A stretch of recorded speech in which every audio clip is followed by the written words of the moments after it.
Hello guys, आज मैं जिस मूवी को एक्सप्लेन करने वाला हूँ उस मूवी का नाम है इंडेंजर स्पीसीज। ये मूवी 2021 में रिलीज हुई थी। ये एक एडवेंचर सर्वाइवल मूवी है। आपको इस मूवी की स्टोरी जानने में मजा आएगा, लेकिन आगे बढ़ने से पहले मैं आपको इतना ही कहूँगा कि चैनल को सब्सक्राइब कर देना। तो आइए मूवी की स्टोरी देखते हैं।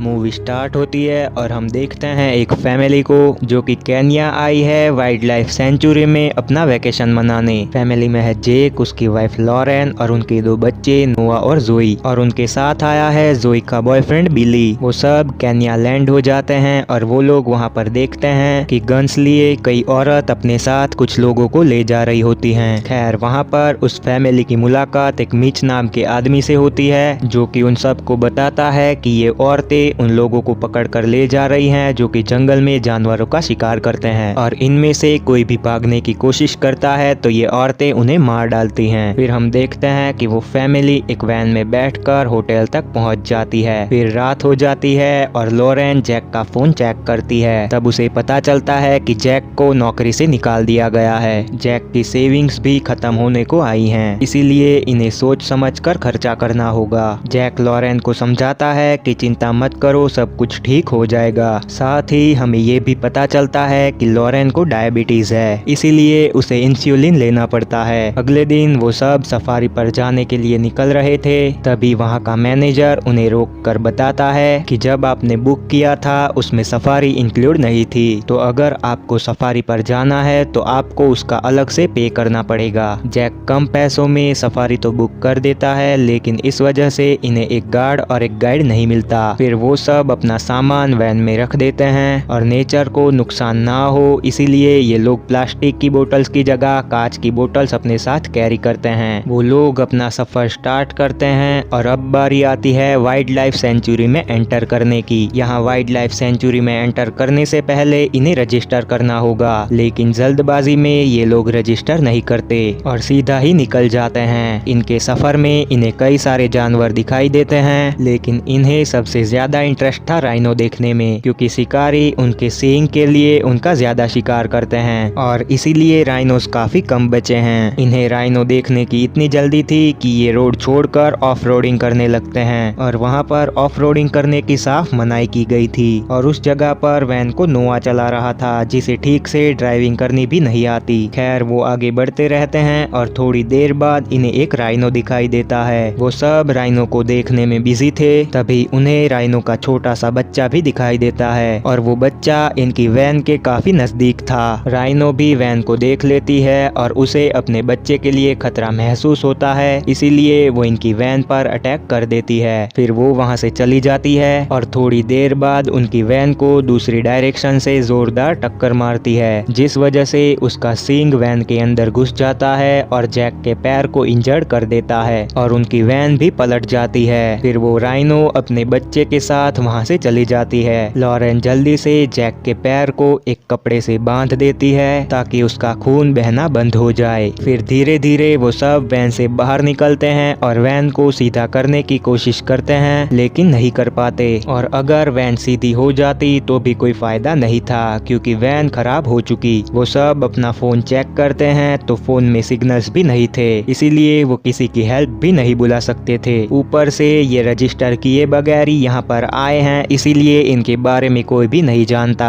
फिर वो सब रोड तक पैदल ही जाने का डिसाइड करते हैं ताकि दूसरे टूरिस्ट के जरिए यहाँ से बाहर निकल सके। लेकिन दिक्कत ये थी कि ये लोग रोड से काफी दूर आ चुके थे और इस जगह पर वैन से बाहर निकलना ही मौत को बुलाने जैसा है। तभी लॉरेन को वॉमिटिंग स्टार्ट हो जाती है। उसे डायबिटीज है, इसीलिए उसकी तबीयत खराब होने लगी है और वैन पलटने की वजह से उसकी इंसुलिन भी टूट चुकी थी। अगर इसे 8 घंटे से पहले इंसुलिन ना मिली तो ये कोमा में चली जाएगी। ऊपर से उनका पानी वेस्ट हो चुका, क्योंकि ये पानी कांच की बोतल्स में लाए थे और वैन पलटने की वजह से वो बोतल्स भी टूट गई। उनकी ये मुसीबतें तो कम थी कि तभी वहाँ पर एक हाइना आ जाता है। बिली उस हाइना को जैसे तैसे वहाँ से भगा देता है, लेकिन थोड़ी देर बाद काफी सारे हाइनास वहाँ पर आ जाते हैं, इसीलिए इन्हें मजबूरन वैन के अंदर जाना पड़ता है। थोड़ी देर बाद वो हाइनास वहाँ से चले जाते जाते हैं, लेकिन अब वो सब पक गए थे क्योंकि इन्हें यहाँ से निकलने का कोई भी रास्ता नहीं मिल रहा। तभी नोआ और बिली ये डिसाइड करते हैं कि ये पास वाली चट्टान पर जाएंगे ताकि वहाँ पर सिग्नल्स मिल सके और ये किसी की हेल्प बुला सके। वो दोनों उस चट्टान पर जाने के लिए निकल जाते हैं और बिली रास्ते में मार्क बनाते हुए आगे बढ़ रहा था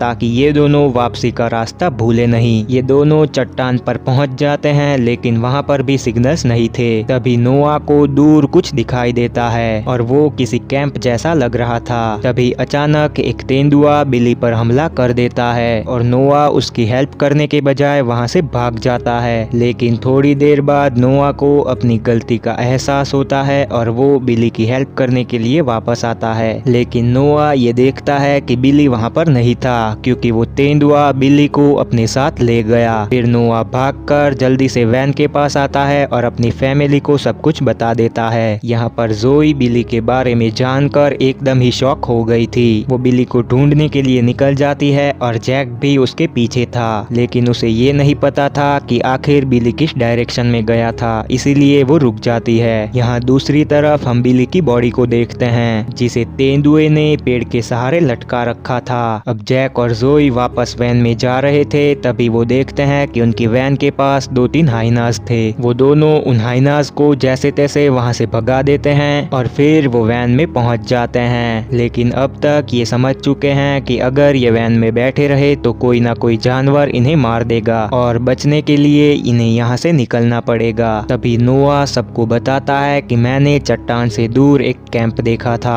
और अगर हम वहां पर पहुंच जाए तो हम बच सकते हैं। फिर वो तीनों नोआ को फॉलो करते हुए वहां से निकल जाते हैं। यहाँ पर हम देखते हैं बिली को, जिसे अचानक होश आ जाता है, यानी कि वो अब भी जिंदा है। लेकिन बिली की किस्मत खराब है क्योंकि वो तेंदुआ उसी पेड़ पर सो रहा था। बिली जैसे ही थोड़ा मूव करता है उस तेंदुए की नींद खुल जाती है और वो तेंदुआ दोबारा से बिली पर हमला करने के लिए आगे बढ़ रहा था। लेकिन तभी बिली पेड़ से नीचे गिर जाता है। वो तेंदुआ भी बिली के साथ साथ अचानक वहां से कूद जाता है और भाग जाता है। फिर बिली जैसे तैसे खुद को संभालता है और वैन के पास जाने के लिए निकल पड़ता है। वो बड़ी मुश्किलों के बाद वैन तक पहुंच जाता है, लेकिन वो सब तो वहां पर नहीं थे। बिली को काफी दर्द हो रहा था, इसीलिए वो वैन में सो जाता है। यहाँ पर हम उन चारों लोगों को देखते हैं और वो धीरे धीरे आगे बढ़ रहे थे। तभी रास्ते में उन्हें वो राइनो दिखाई देती है जिसने इन पर हमला किया था, लेकिन अब वो मर चुकी थी। शिकारियों ने उसे मारकर उसका सींग निकाल दिया था और उस राइनो की बॉडी के पास उसका बच्चा ऐसे ही खड़ा था। लॉरेंस सबसे कहती है कि हमें इसकी मदद करनी होगी वरना ये जिंदा नहीं रह पाएगा, लेकिन जैक कहता है कि पहले खुद की सोचो, अगर हम बच गए तो हम इसकी हेल्प जरूर करेंगे। फिर वो सब आगे बढ़ने लगते हैं। यहाँ पर हम बिली को देखते हैं जो कि आराम से सो रहा था। तभी उसके पास एक दूसरे टूरिस्ट की गाड़ी आती है और वो लोग उसे अपने साथ ले जाते हैं। बिली होटल पहुंच जाता है और वो सबको बताता है कि उसके साथ क्या हुआ था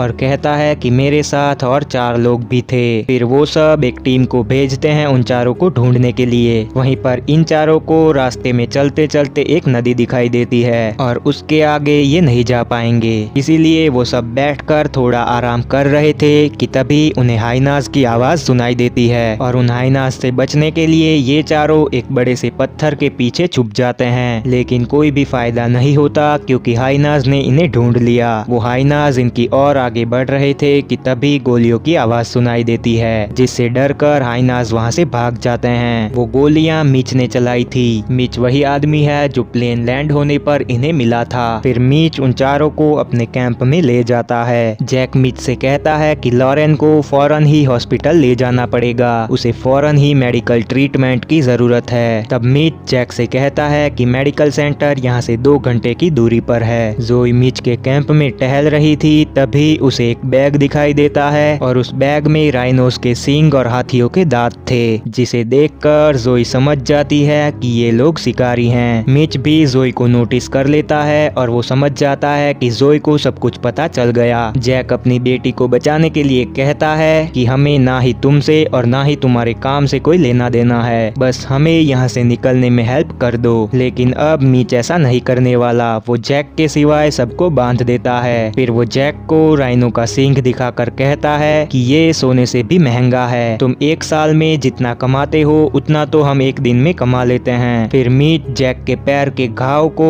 और भी गहरा कर देता है ताकि वो चल ना पाए और हाइनाज उसके खून को सूंघते हुए यहाँ पर आ जाएं और इन सब को मार कर खा जाए ताकि मीच और उनके साथियों के खिलाफ कोई भी सबूत ना बचे। फिर मीच राइनोस के सिंग की डील करने के लिए अपने क्लाइंट के पास चला जाता है। मीच के जाते ही जैक उन सब की रस्सी खोल देता है और कहता है कि तुम लोग अपनी मॉम के साथ यहाँ से चले जाओ और मैं इनका ध्यान भटकाता हूँ। लेकिन नोआ और जोई नहीं मानते। तब जैक उनसे कहता है कि जान बचाने का बस यही एक रास्ता है। फिर वो दोनों मान जाते हैं। फिर जैक एक दूसरी डायरेक्शन में भागने लगता है और मीच को भी ये पता चल जाता है कि जैक यहाँ से भाग रहा है, इसीलिए वो अपने आदमियों के साथ उसका पीछा करने लगता है। मीच और उसके साथियों के जाने के बाद नोआ और जोई अपनी मॉम को लेकर एक जीप के अंदर पहुंच जाते हैं, लेकिन वो जीप स्टार्ट नहीं हो रही और यहाँ पर हम देखते हैं जैक को जो कि भाग रहा था और मीच उसके पीछे ही था। अभी मीच जैक को गोली मार देता है और गोली सीधा लगती है उसके हाथ पर और जैक सीधा ही एक पत्थर के पास जाकर गिर जाता है। फिर मीच जैक के हार्ट पर एक गोली मारता है और जैक वहीं पर मर जाता है। दूसरी तरफ हम देखते हैं जोई को जो कि अब भी जीप स्टार्ट करने की कोशिश कर रही थी और उसकी आवाज मीच भी सुन लेता है। मीच जल्दी से भागकर कैंप के पास आता है, लेकिन तब तक जीप स्टार्ट हो गई थी और वो तीनों वहां से भाग जाते हैं। मीच जल्दी से दूसरी जीप में बैठकर उनका पीछा करता है। दोनों जीप के बीच काफी लंबा चेस चलता है। फिर जोई मीच की जीप को एक साइड से टक्कर मार देती है, जिस वजह से मीच की गाड़ी एक सूखे पेड़ से टकरा जाती है और मीच बुरी तरह घायल हो जाता है। जैसे मीच नेचर को बिगाड़ता था, ऐसे ही नेचर अब मीच को बिगाड़ेगी। मीच के खून को सूंघते हुए काफी सारे हाइनाज वहाँ पर आ जाते हैं। वो सब मिलकर मीच की जान ले लेते हैं। मीच तो मर गया, लेकिन अभी भी उसके साथ ही उन चारों को ढूंढ रहे हैं। उन सब से बचने के लिए जोई अपनी जीप को एक झाड़ी के पास ले जाकर बंद कर देती है, लेकिन इसका कोई भी फायदा नहीं होता